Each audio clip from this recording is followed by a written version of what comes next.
Call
to order the City of Littleton City Council meeting for Tuesday, February 18, 2020.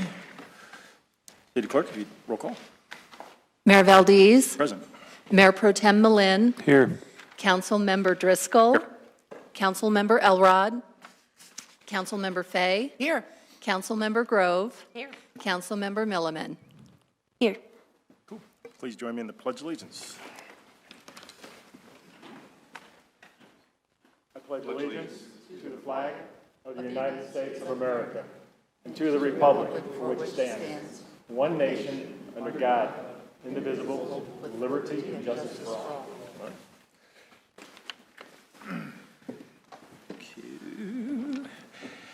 Council, just for the public too, we do have a study session after this meeting. This is expected to be a short meeting, so we'll have a study session about 10 minutes after we adjourn from our regular meeting. It'll be study session will be in the community room. Then council, we have the agenda. Is there any changes to it? Seeing none, we'll get right down to the reports. City manager. No report, Mayor. Oh, doggone. Reed. City attorney. No report from the city attorney's office.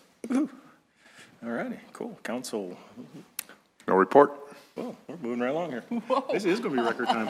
Well, I'm going to ruin that. Dang it. This Saturday, February 22nd, is a District 3 citizen meeting at Wilmore Garden Center. Starts at 9:30. And there's only one rule, and that is everybody has an enjoyable time.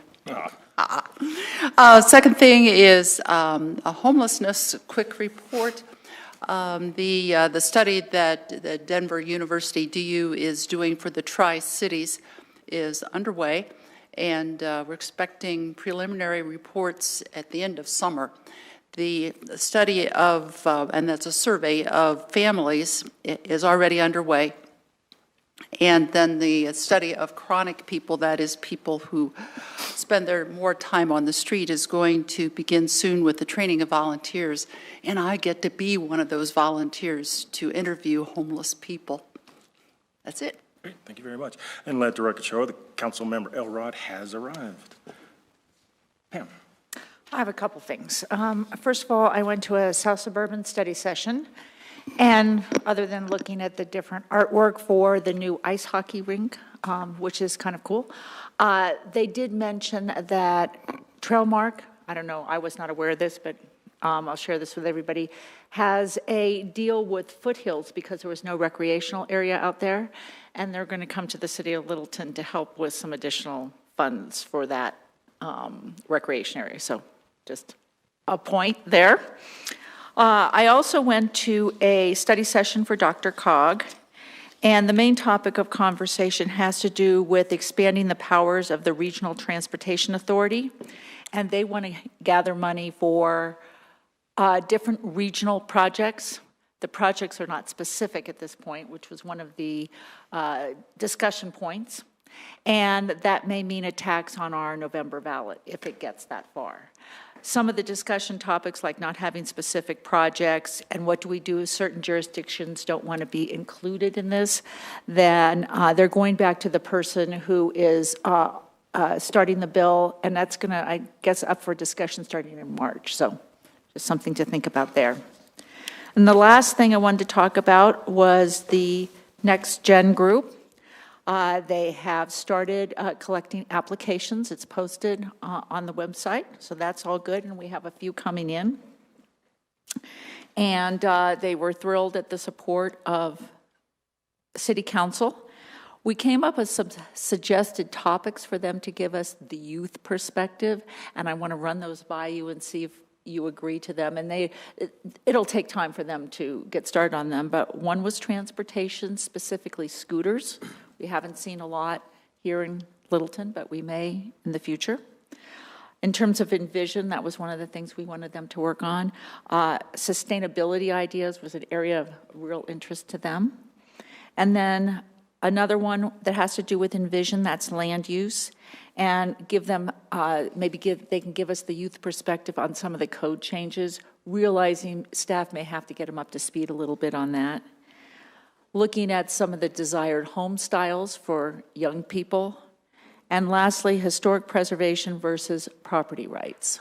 So those are some of the topics that they're considering working on. Is that agreeable to the group? Yeah. Okay, I'll take it back and say that that's what they'll do. And the process will be for them to put together a snapshot, something very short for us, and then we'll distribute it that way. Thank you. All right, thank you. Councilmember Milliman. Hi, good evening. So I have a couple of things too. One is I met with Josh Kalkhorst. He's the new general manager for Aspen Grove. Garrity Group bought Aspen Grove back in 2017, and they hired Josh on this past December. And he wanted me to share with you that Garrity Group is making progress on a number of exciting changes at the center, which will begin over the next 18 months. One item that's noteworthy is that the site development plan for a new pad site just north of Alamo Draft House has been approved by planning, and the 2 new buildings have been officially recorded. They're hoping to break ground on that pad site in late summer, early fall. The occupants of the new building will be restaurant uses with a focus on chef-driven concepts. And Aspen Grove also joined the Littleton Business Chamber after Josh met with Cal and Pat. And one Littleton Business Chamber update is they raised $14,000 during their Christmas fundraiser and distributed those funds to 8 different local nonprofits here in Littleton. And then my last update is South Metro Housing Options. I went to their meeting last week. There's still several vacancies at Libby Bortz, which is assisted living for alternative seniors here in Littleton. And also the Littleton Housing Task Force will hold its first meeting sometime in March.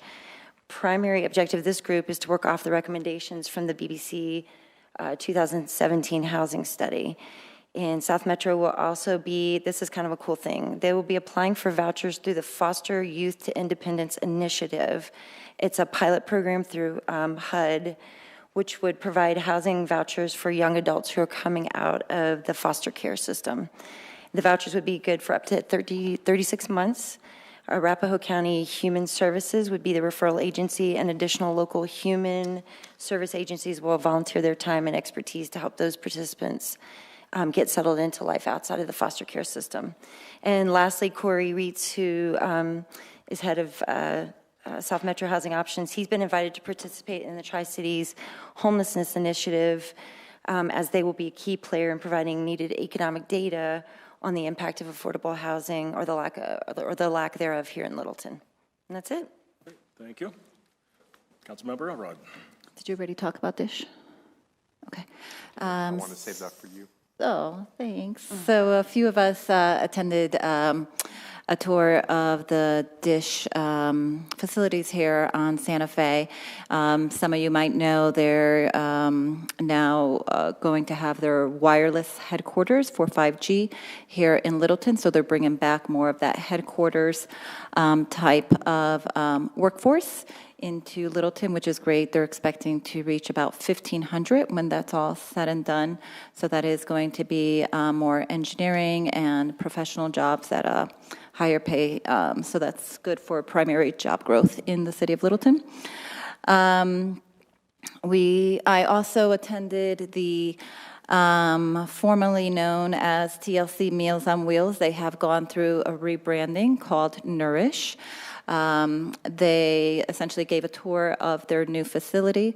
What's really great about the new facility is going to open up other opportunities. So right now they're able to serve about 450. They expect that they can serve up to 600 with the expanded facility. They also have more room for, they have a pantry as well for, to deliver dry goods, et cetera, on weekends and other times beyond their hot meals, so that has expanded capacity to be able to serve more.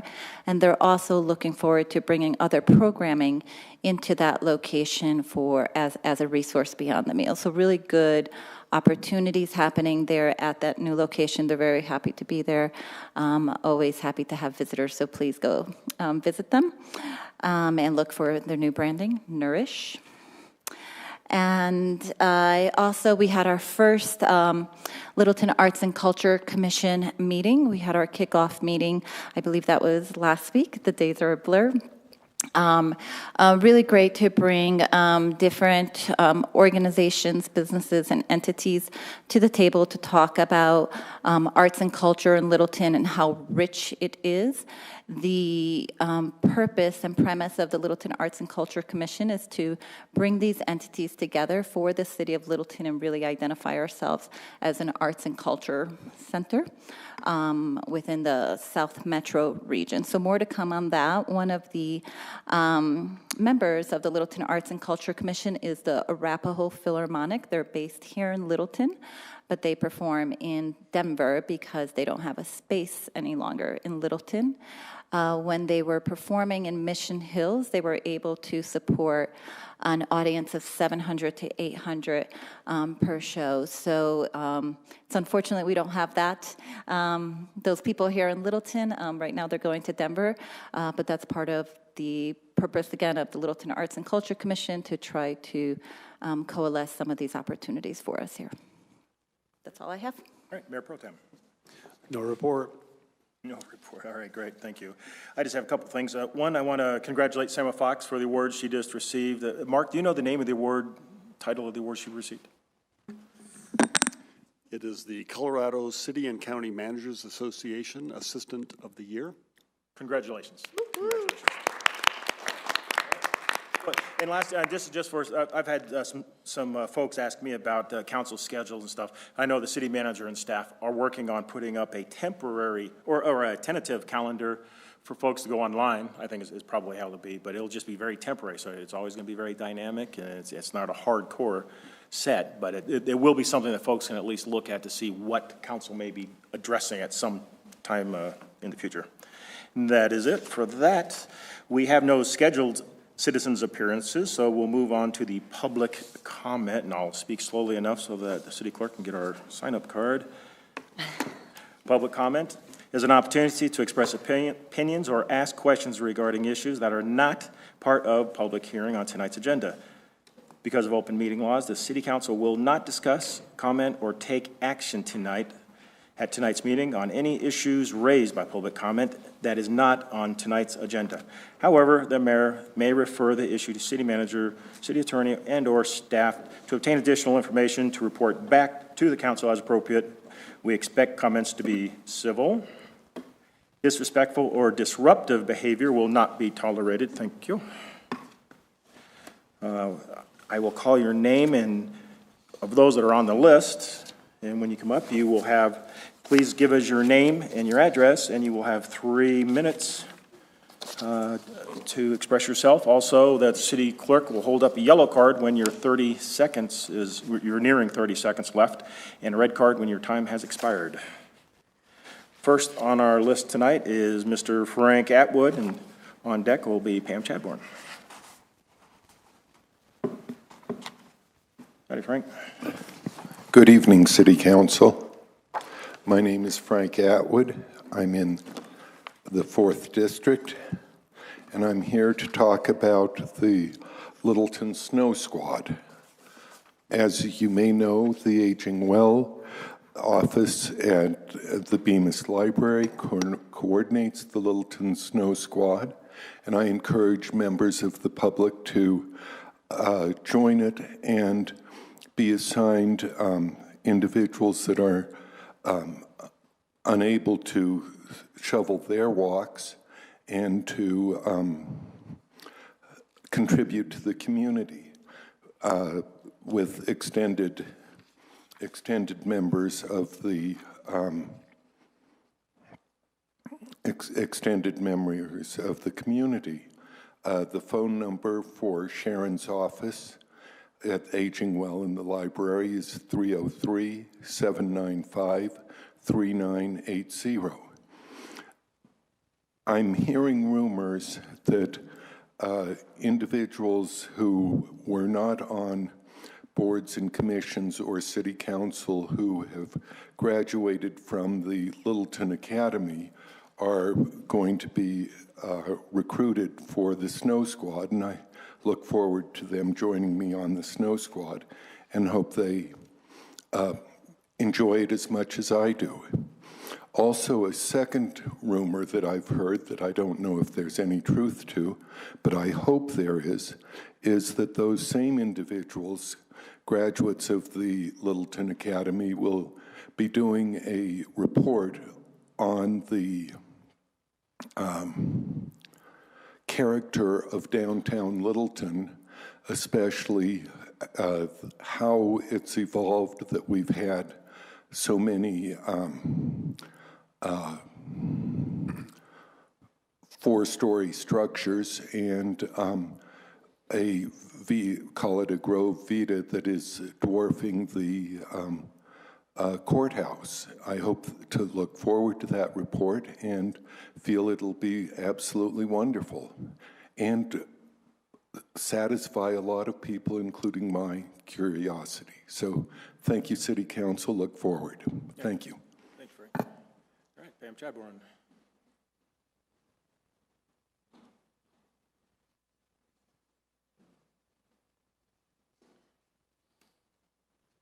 Good evening, Council. My name is Pam Chadbourne. I live a block and a half from here in District 1. So yeah, shout out to those Snow Squad folks. Thanks so much to all of them for what they do. I shovel a long driveway and sidewalk downtown, and I have neighbors who don't. And it really matters to the mailman, the people who walk on the sidewalk back and forth. It makes a huge difference. So thanks to those Snow Squad folks. I wanted to comment about the study session, specifically the proposal for the code revisions, basically following the same comp plan process. It was good that the statement was made that we're going to be data-driven. The thing is, just do it. Where has it been up to now? And where was it Tuesday? It was not present at all. Council members, you have to demand that the data is there. I am disappointed when I hear a presentation by staff that says, we want to do this, this, this, and this. It's all words. There's no illustration. There's no specific reason why. There's no pro or con. There's no risk. There's no impact about what this is going to cause in 5, 10, 15 years, which is what code changes do. You must demand these things. That's what data is, and that's what staff's expertise is for. That is what we pay for. And if it is not on our staff, it must be brought in. And you must not approve any code change until we understand these things. What are the results? What have these kind of changes resulted in other cities? We are not the first, second, or 100th city to do these things. There is data. Demand that we see it so that we know what is happening. I'm back to my old comment. We have no unified vision here in spite of the claims of Kathleen Osher. That is not true. There is no unified vision. You can say that over and over and it doesn't make it true. There's no unified vision. Other cities have done a whole bunch of these things. Show us what happened. Show us, and then we know. And we know what you're voting for, and we know what's going to happen next door to us. If you don't ask for that, we're not going to get it. So please do that. We've got to have concept definition, and we've got to know what to expect. A comment about Next Gen. So in public, a council member has said, oh, we don't want them to comment on Geneva Village. Is it okay with the rest of you if they do this? Well, I'm sorry, what are they here for? They're here to talk about what the impact is on them if council approves certain things. If Geneva Village is sold in 5-story apartments or put up, that impacts the Next Gen more than us. So you must allow them to weigh in on these subjects that impact them more than us. That's what they're for. And that's how you must think of these things too. So thank you for consideration. Great, thank you.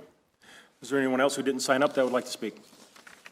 Seeing none, we'll move on to our next item. What, do we have city manager or city attorney? Do you have anything you'd like to address during this? Comments? Can I ask the city manager to address the character map and report for downtown Littleton? I'm sorry, Councilmember, what's the specific There was question? an ask from, or a comment from a citizen that regarding the report for a character map in downtown Littleton. Can you just give an update of the work that we're doing in downtown Littleton and the character map? Well, let's see, general report, be happy to. So the council has obviously put in place a moratorium. We've been assembling some information here so that council can look at kind of a series of improvements here through the moratorium process.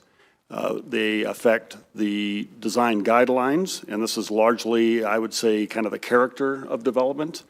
We also have some proposed code changes, which are more structural changes in the short run, and then we have some kind of in-house administrative process that we'll review with council, and that's staff approved. Beyond that, we had a briefing last week with Brett Keast of Kenda Keast, and was sharing the approach that we are going to be undertaking here for the next 18 months. It's in a series of building blocks. The first one is downtown. We obviously have discussed this at length and internally, and then certainly with council, and so Kenda Keast is kind of responding to that. And so the approach is going to be different than what Brett Keast would normally do for kind of a code rewrite. And so that we are spending time here basically on kind of, I would say, regional areas on how they really are affected by a code change. And so we're going to spend a lot of time in these blocks. And so the downtown is really the first one. And we should have that done roughly in June. And it's going to be an iterative process where we'll take on the next block, mixed-use zones, and then over time, the 18 months will reconcile all of them. So we are doing actually, I would say, a pretty aggressive approach when it comes to kind of public participation on each of these different blocks. And again, downtown being the first. Thank you. And the Littleton Academy was mentioned. I'm assuming that was the Littleton 101. Is that what you were meaning, Frank? Yes. Yeah. I know you're working on that, and when do you anticipate that that'll probably be put Yeah, we together? have it's on the tentative calendar here, and I remember the date. I think it's maybe the end of March, where we have staff coming to council in a study session to kind of review with you the specifics of our, what we would call Littleton 101. And so this is more of a kind of an internal look here and an opportunity for our citizens to volunteer for a program and go through a series of classes. We hope to make it very engaging rather than just pure lecture. And so I think that's what staff is really going to be presenting. We hope to advertise through the summer and then ultimately kick off our first one here this fall. So that's generally the intent of our Littleton 101. Great, thank you. City Attorney? He said nothing from the City Attorney's office? Correct. Okay, cool, thank you. All right, I'm going to go ahead and move right along. If we could, we're going to get to the consent agenda. Consent agenda items are adopted by a simple motion. All ordinances may be read by title prior to a vote on the motion. Any consent item may be removed at the request of a city council member. We have our first one is Resolution 15-2020, amending the bylaws of the Next Generation Advisory Committee. Second item, ID number 20-061, motion to approve an amendment to the city's legislative rules. And last, we have ID number 20-050, Approval of the February 15, 2020 regular meeting minutes. Council, looking for a motion. Make a motion to approve consent agenda items A, B, and C. Second. We have a motion and a second. Yes vote is to approve, no vote is, you don't like it. All right. Good. The vote is 7 in favor. The motion carries unanimously. All righty, thank you.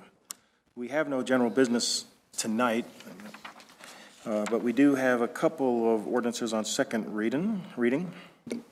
We have ordinance number 02-2020, an ordinance on second reading, amending multiple sections of the Littleton Municipal Code pertaining to the process of filing a municipal lien on private property. And I believe, City Attorney, do you have anything? Yeah, just briefly, I presented this ordinance to City Council by way of an email a few weeks ago to make sure that Council was okay and comfortable with this. Suffice it to say, one of the issues that has been identified is there are a number of different sections within our own city code that allow us to file liens. Unfortunately, they all have different procedures, as well as they all have different administrative fees.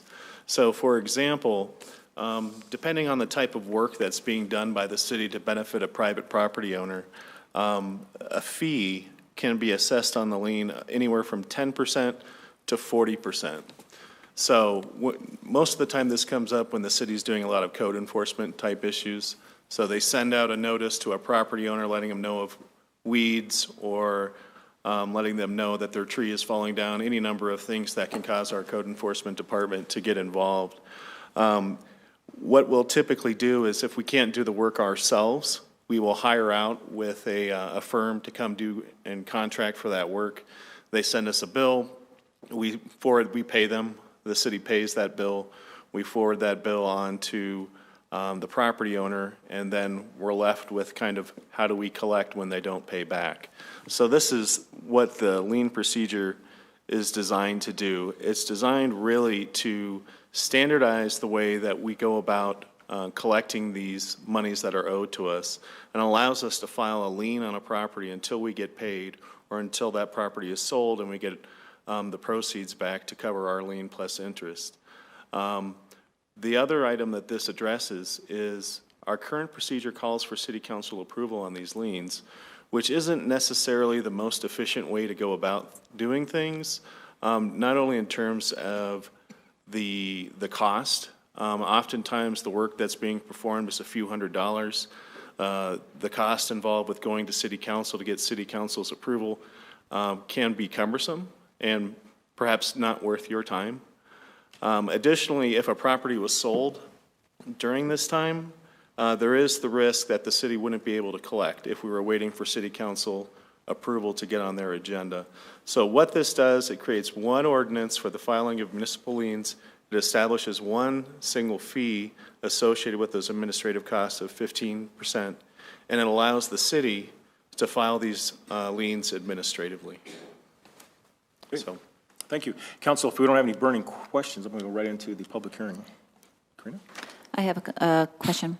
So the 15%, you're calling it an administrative fee, but it's, in the previous slide, you talked about a percentage of the cost for remediation, essentially. So I just want to make sure we're talking about the same types of costs. It's 15% of whatever costs it takes to remediate the issue. It's not a different type of cost. Correct. It's just an administrative fee of 15%. Okay. Good. All right. Thank you. Cool. Thank you. All right. I'm going to open up to the public hearing. It is 6:57. There was nobody signed up on the list. Was there anybody who'd like to speak? We do have one person that would like to speak. Come on up, please.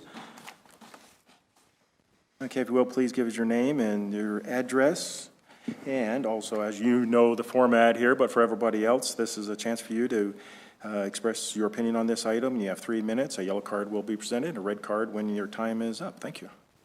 My name is Pam Chapborn, and I still live in District 1, a block and a half from here. So I'm thinking of the case of the house on Windermere Circle, which was demolished. I'm not sure whether this is one of those cases, although that was through code enforcement all the way. That should have been public. I don't think that should ever be administrative. So I think there's value in in council processes. That's because it brings it to public attention. And these are rare.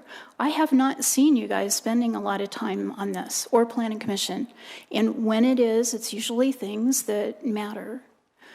The other thing is, and maybe I misheard this, but I thought that at first, when code enforcement is called, the owner is given a chance first to remediate the situation. Then, if the owner fails to respond, then the city may act to remediate a situation and do the charges. I'd like that to be explicit because I think that's inherent, that owners have the first chance to remediate the problem, that the city does not move in first without notice and say, oh, I'm chopping your trees off. So I want that to be explicit. So first off, I actually see no harm here with a council process. You haven't done it a lot, and when you have, it's something we all need to know. And second, owners need the first chance to remediate a situation. Thank you very much. Great, thank you. Anyone else? If not, I close the public hearing at 6:59. Council, I'll open it up. Karina. Reed, can you please explain the process from end to end on how we would get to the final remediation that the city would take on? So I guess in regard to Ms. Chadbourne's comments, yeah, this particular lien ordinance doesn't address any of the ways that code enforcement would go about performing work. So obviously we give a property owner with sufficient notice and an opportunity to come into compliance before the city will come in and perform the work. So essentially, depending on the type of work, and I guess that's a good example, we're made aware of weeds growing on someone's property. Their property owner is provided with a notice and given a certain amount of time to come into compliance. Maybe that's a week, maybe that's 2 weeks. If they don't, the city will go in and actually perform the work. After performing the work, a statement of those costs is sent to the finance department. And it's the finance department, by way of assessment, that sends that bill or that assessment out to the property owner, giving them 30 days to pay the bill. And it's noticed on there that a failure to pay the bill within 30 days can result in a lien being filed on their property. And so that's what would happen then if we decided to go filing the lien.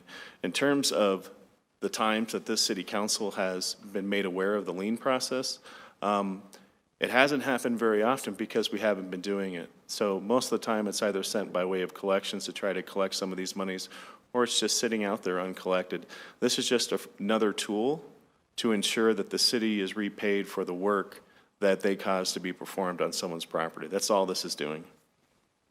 And the second question, property owner applies to residential, commercial, to all property owners, or is it to a specific property type? It could be commercial or residential. Thank you. Okay, thank you. Anyone else? Cool. Council, I'm looking for a motion. I move to approve the ordinance on second reading amending multiple sections of the Littleton Municipal Code pertaining to the process for filing a municipal lien on private property. Second. We have a motion and second. Council, any more discussion? All right, a yes vote will be in favor or no vote against? The vote is 7 in favor. The motion carries unanimously. Thank you, Council. We'll move on to our next ordinance, our last ordinance. It is ordinance number 03-2020, an ordinance on second reading, adding Chapter 4 to Title 5 of the Littleton Municipal Code, there we go, entitled Fire Ban Adoption. City Manager. Thank you. I sent out an email to City Council a few weeks ago on this one as well. I didn't receive any comments necessarily opposed to it. But essentially, what this does, it gives us an administrative way for the city to also enact fire restrictions and fire bans. So oftentimes, the counties will come out with their fire restrictions and fire bans when we have severe weather situations, normally severe drought.